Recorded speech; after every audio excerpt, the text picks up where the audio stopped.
Welcome to My Life, Tanya Applied, with Rabbi Simon Jacobson, a journey into the deepest teachings of Torah and their application to our personal, emotional, and psychological lives.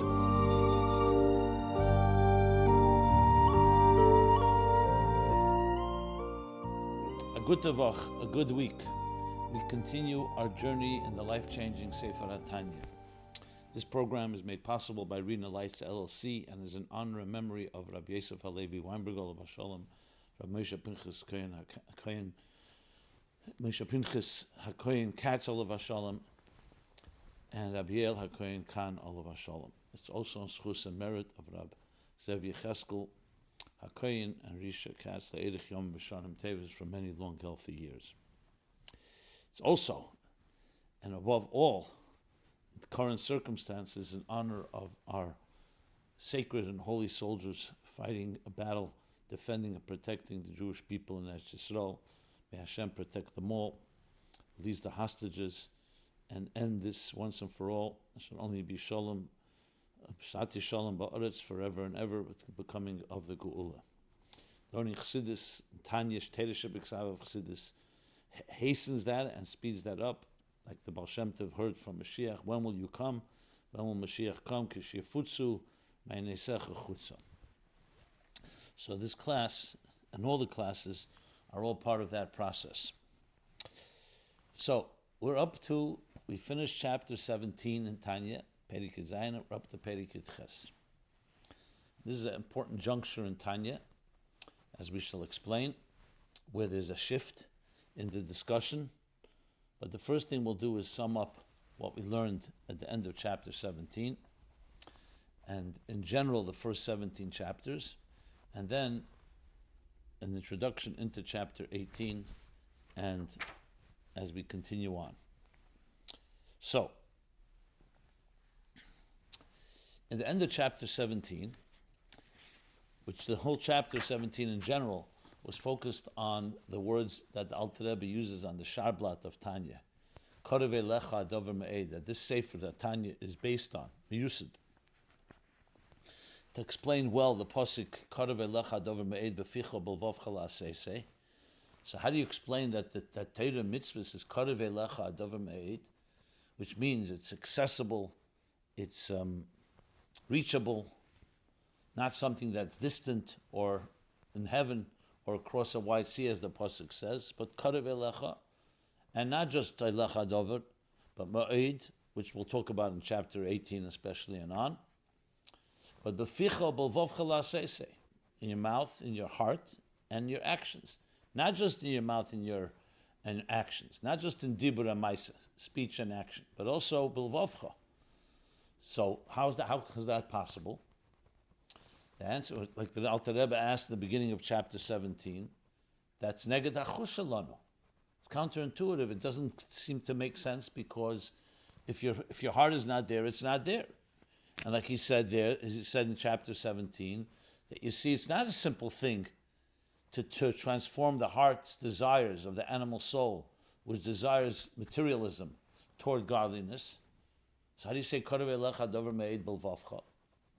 So this Alter Rebbe now sums up everything he taught, especially from chapter 12 and on, about the Beinani, because midas ha-Beinani is midas kol adam, v'acharei kol adam yimshach. Every person can be a Beinani, and that's the personality type of every individual. A tzaddik is unique. That requires a special neshama. A Rasha is someone that doesn't have doing the work, but everybody could be a Beinani, which means a Beinani doesn't mean you change that you don't have no Yetzer Hara and no Nefesh Habamis, because that would not be possible without help from above. So how is it possible that we could be a Beinani? Because we have Moyach Shalat Al Alev. Everyone naturally has the ability to control themselves. So a Rasha doesn't necessarily access that all the time, and a Beinani does. He accesses that strength, that faculty that's inherent in him, not acquired. And as such, he has the ability that even when the desires of the nefesh habamis, of the animal soul, arise, he can keep it at bay. He can't stop it from rising and from existing. That's why the Muhammad goes on, but he can control, like he said, the two kings that fight over the Irktana Zaguf. He can control it. It shouldn't affect his thought, speech, and action. And that itself, there are levels during davening, after davening.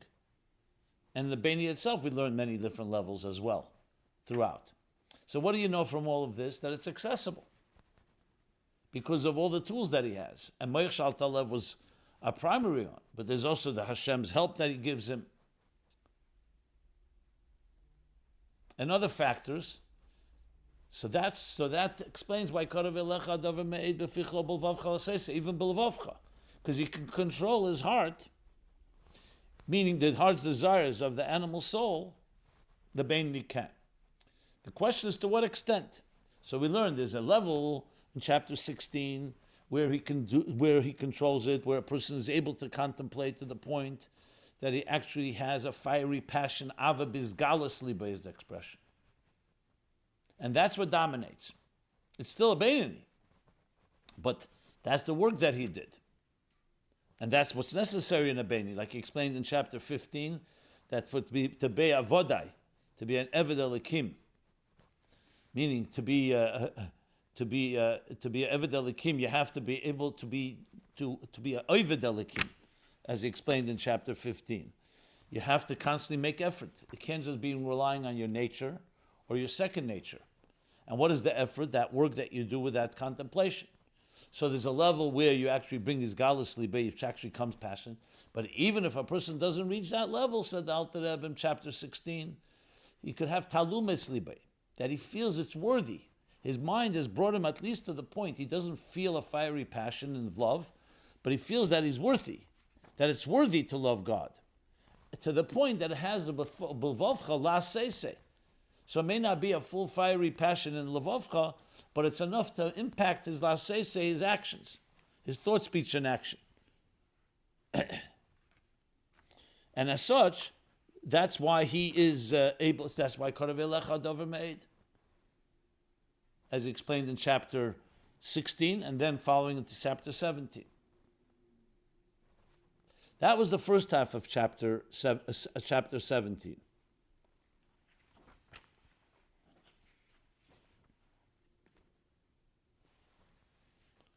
Yeah.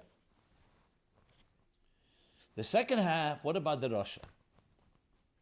The tzaddik, as we learned, is libam b'reshusam. They control their heart completely.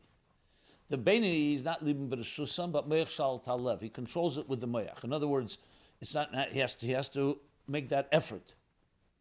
The tzaddik has already won that battle, and is naturally this heart follows what the divine love that he has, and the nefesh habamis for all practical purposes is gone, or even transformed and completely transformed, or almost completely transformed.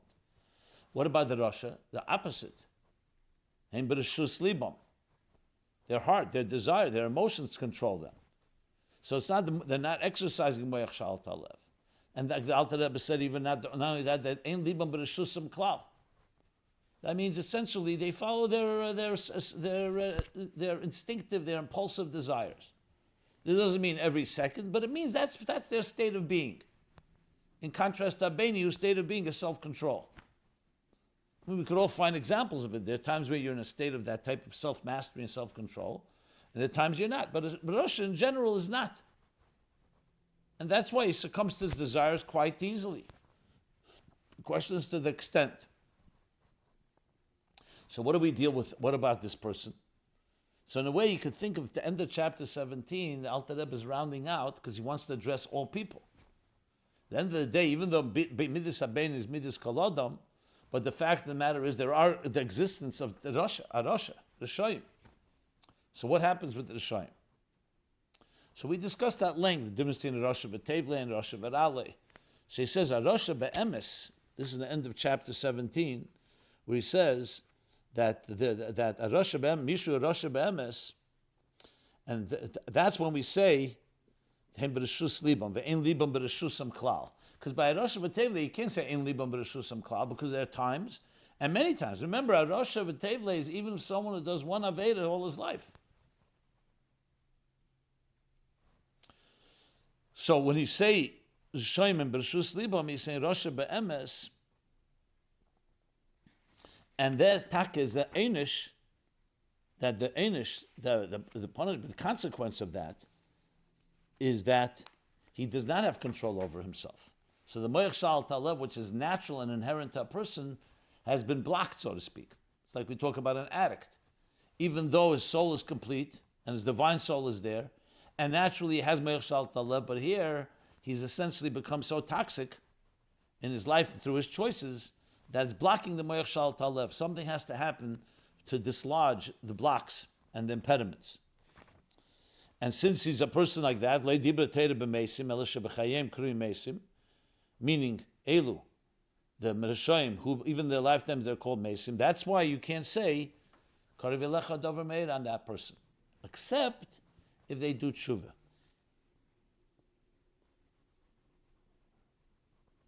Does tshuva. So what is the power of tshuva? Tshuva breaks that impediment. Those toxins that are not allowing the moich shal talev, self-control, like when it comes to an addict, that's the case. Tshuva, which breaks the heart, it's like a broken heart, the sadness, the bitterness that he feels over it, that breaks through. And once that breaks through, then that tshuva allows the nefesh halikis and the moich shal talev of the nefesh halikis, of the nefesh habamis, to come back into effect. And as I explained, this is the level of tshuva tatah, to elevate the hey tatah, which fell and became held hostage in the klippus, golas hashchina, gola le'edem shchina imayim, when a person behaves like ma'aseh edem, a behavior which is the behavior of edem, referring to a behavior where he draws down the godly component and spark, and is being trapped in the klippus. But tshuva, when you break the klippa, you break the shell, you break that block with tshuva, then yispardu, that causes it all to dissipate, these negative forces that are blocking. And as he concludes the peirik, kama ben filosa v'gam tzava. That she, the Shechina, which was trapped initially due to the sins, rises up right from her fall and keeps standing too. So not just rises, but keeps permanently standing. That's what tshuva has the power to do. So what do you see from this? This is how a Rasha comes back to access Karev Elecha Dover Me'ed. So the Alter Rebbe has covered the entire spectrum of every possible person and how the pasuk Karev Elecha Dover Me'ed refers to everybody. So for a Rasha be'emes requires this tshuva in order to break through, to be able to re-access that which became trapped, as he explained.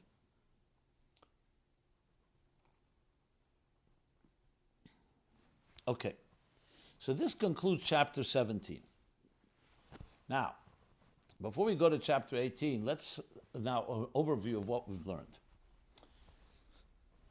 From the beginning of Tanya, as the Alter Rebbe laid out, so-called, all the moving pieces, he began, of course, with Tanya B'Sei Peri Gimel Denid, Mashbi Nesei Tihit Tzadik V'al Tihit Rasha, and began the discussion of the Tzadik, the Rasha, and the Beinani.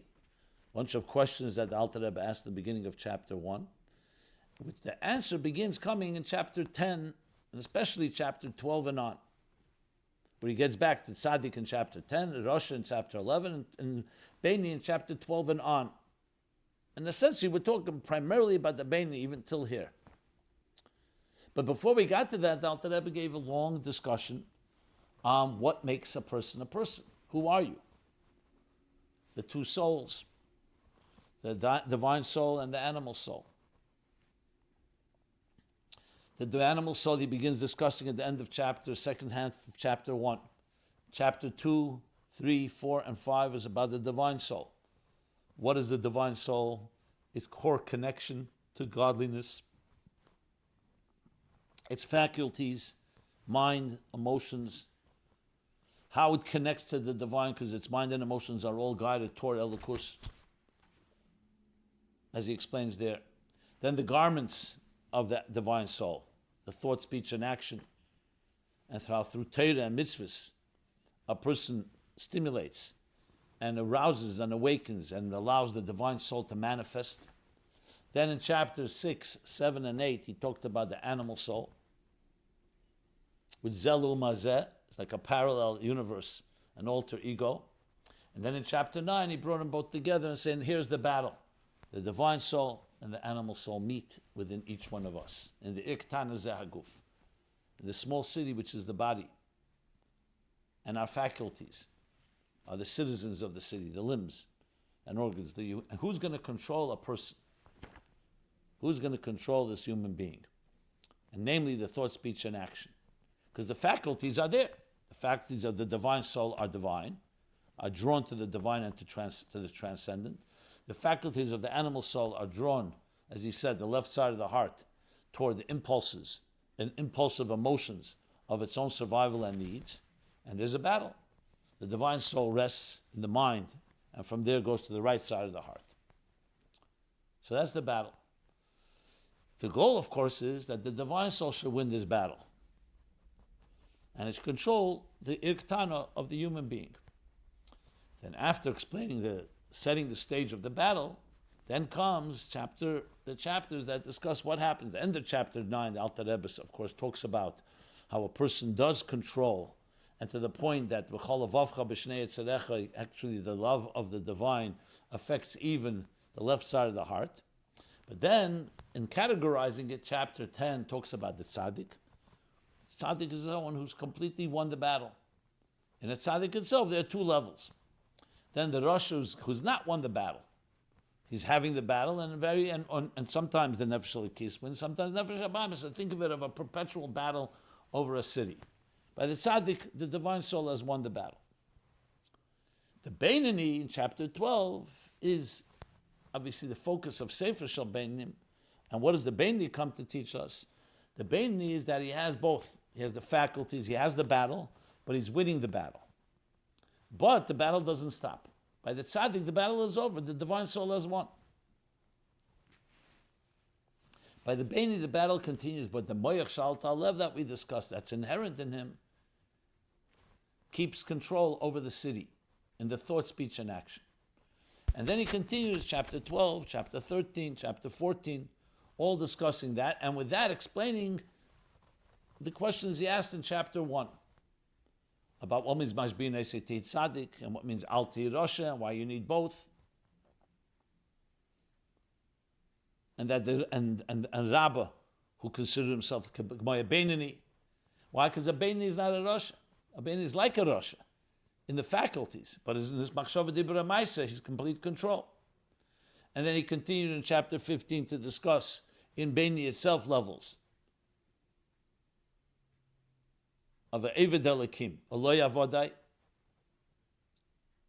Lo Yavodai is more as a Beinani by, I don't say default, but doesn't take the effort. That's why it's called doesn't work, because it's nature or a second nature.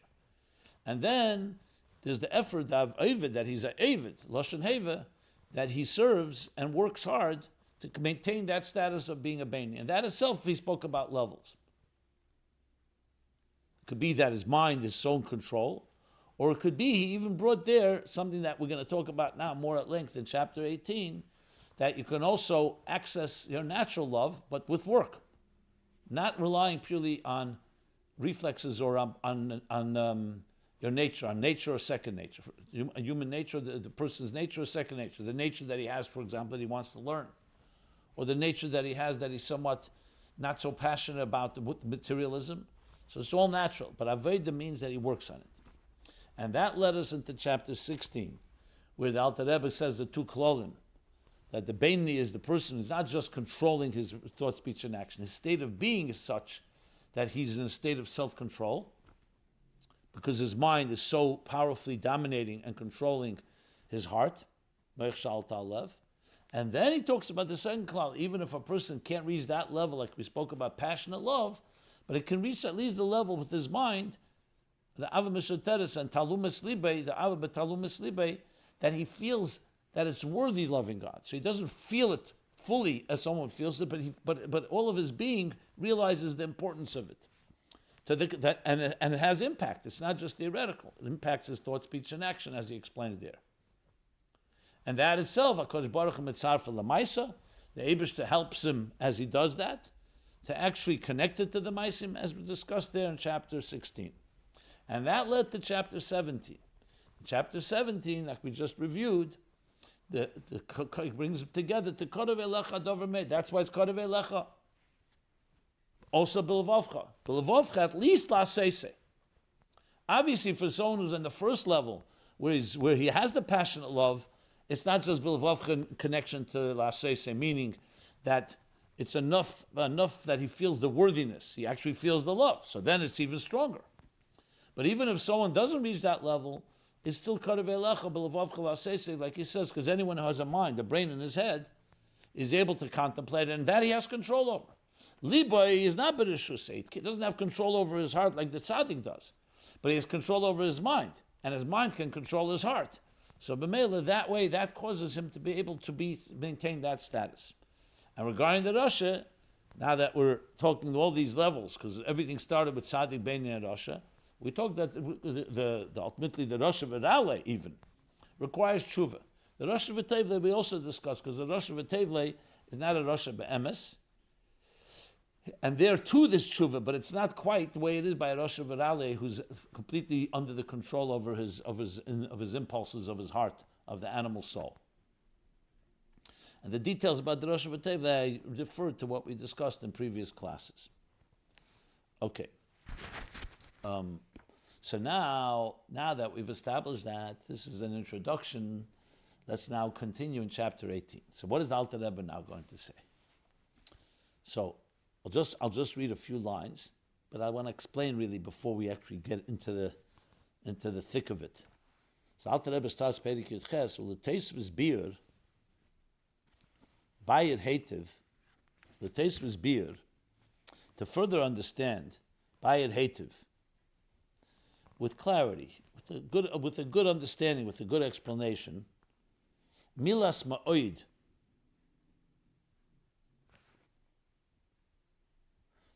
The first thing he said, we're going to explain what means the word ma'oid.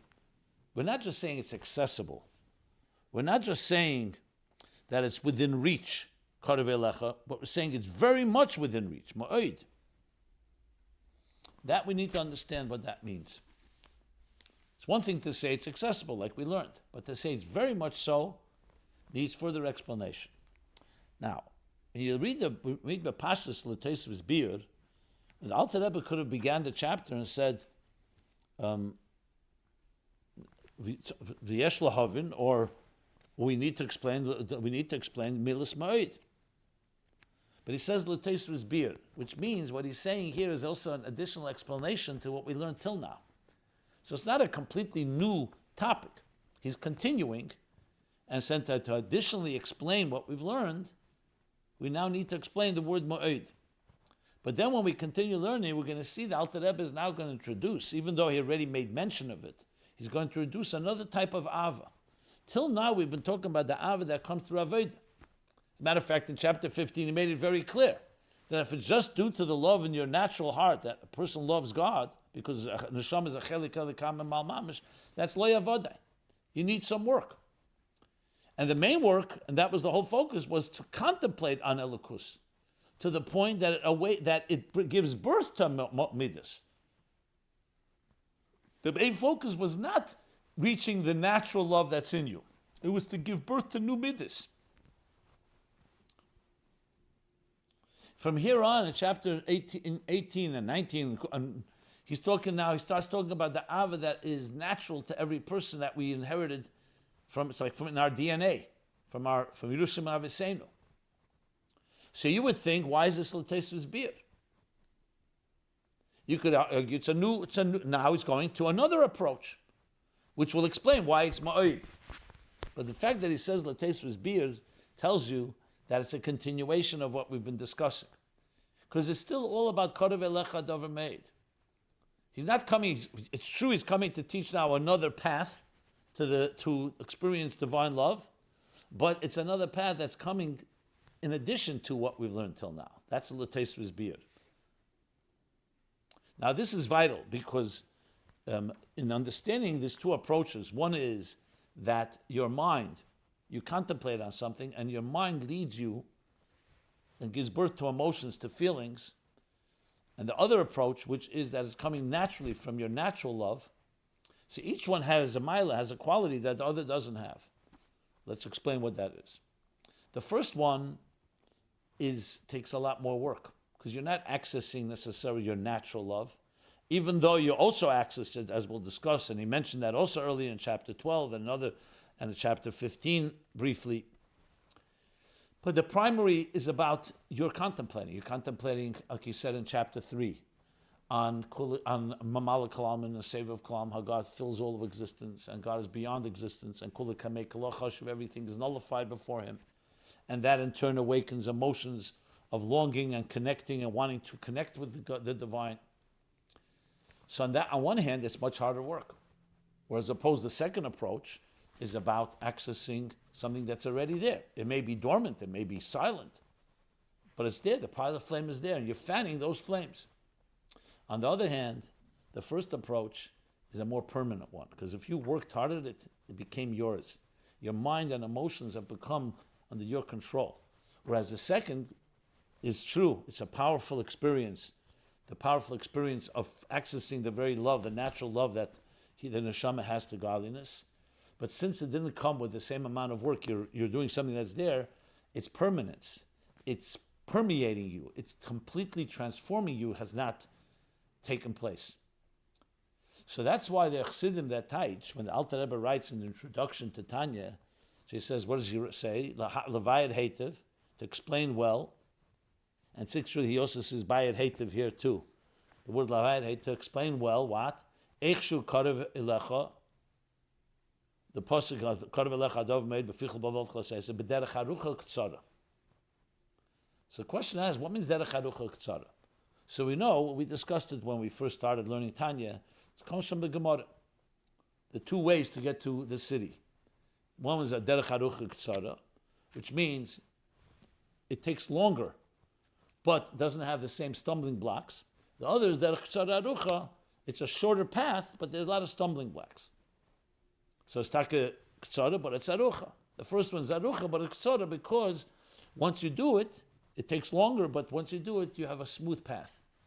So some Chassidim explain in Tanya that this is what the Alter Rebbe was till chapter 18, meaning till the end of chapter 17. He's talking about Derech Harucha, Derech Harucha. Why is it a Derech Harucha? Because it takes his bonus and contemplation. Whereas here in chapter 18 and on, he starts talking about the Derech Tzara. Why is it Derech Tzara? Because you're accessing a love that's already there. You don't need that same level of work. But the Rebbe explains that Nida Lemer, he says, that's not, that when you say the Alter Rebbe says Derech Harucha K'tzara, he's not talking about two paths. It's one path that is both Arucha K'tzara. That's what the simple story in the Gemara, which would mean that the first path that we learned till chapter 18 is Derech Harucha K'tzara, means it's Arucha. It takes a Hizbonenus. But once you have that Hizbonenus, it's Karev Elecha Dover Me'ed. Because now you're accessing the Moyach Shal Talev. Yes, it's hard work, but it's K'tzara because it ultimately doesn't have the stumbling blocks. Whereas if you went the other approach and started only with the natural love, it's K'tzara because it's accessible right away. It's there inside you. It's like accessing something that's already, you don't have to create the love. But on the other hand, it's Arucha because it's not completely you. When I say not completely you, the natural love is within you, but your mind and your heart, the whole animal soul, has not been transformed at all. It's very active and very powerful. So yes, you can access that love. But what do you do with the animal soul? The Hizbonenus is what changes you as a person. That's why he said the first klal, Gadol, in the beginning of chapter 16, that it's not just that you control the animal soul, your person, the very person that you are, is a different type of person. Due to time, we're going to stop here. There's more to speak about this, but we'll continue in the next week. Everyone have a good Tavach. And TanyaApplied.com is where you can find this and all the previous programs. This has been My Life, Tanya Applied with Rabbi Simon Jacobson. Please join us again next week. Visit ChasidusApplied.com for archived classes and more resources.